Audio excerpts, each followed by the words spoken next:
Хората около теб кога забелязаха, че има такава зависимост, че употребяваш алкохол по всяко време на денонощието?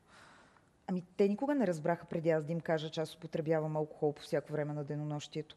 Когато майка ми почина, така синът ми прекарва най-много време с баща ми. Те живеят много близо до мен, на няколко преки сме, но не се виждаме всеки ден, тъй като аз през цялото това време работех. Нали, Да. почти през цялото това време.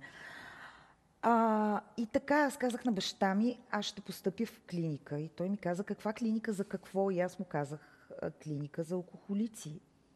Тате, аз съм алкохоличка. И той ми каза, не е възможно ти да си алкохоличка. Ние нямаме такива в семействата. Нито при мен, нито при майка ти.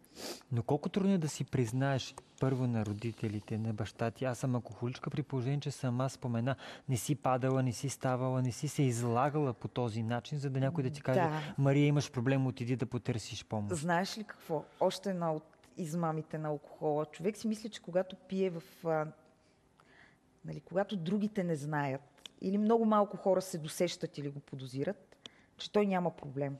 Но не е така. Не е така. Най-трудно е, наистина, повярвайте ми, най-трудно е пред себе си да го признаеш. След това става много по-лесно. Но ти сам за себе си... Аз влизах в групите на анонимни алкохолици, слушах историите на хората. Чух за толкова много човешки падения. Наистина ви казвам, ужасни истории. И знаете ли, това имаше абсолютно отрицателен ефект върху мен. Аз си казах, ето, това са хора с проблеми. Аз не съм с проблем. Аз не съм като вас през цялото време, докато слушах хората. Аз си казвах, аз не съм като вас и чувствах едно наистина чувство за превъзходство.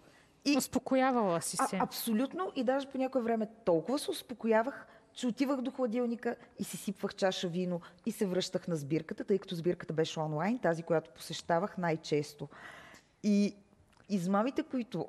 Това даже е парадоксално, на разбирка на анонимните алкохолици с чаша в ръка. Парадоксално е, че всички постъпваме в клиника за лечение на алкохолизъм пили.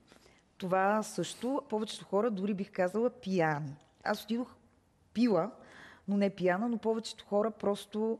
Имаше един човек, който, постъпвайки в клиниката, беше платил 500 лева на таксиметровия шофьор, за да го изчака пред клиниката, да си допие бутилката водка и да набере кураж да влезе.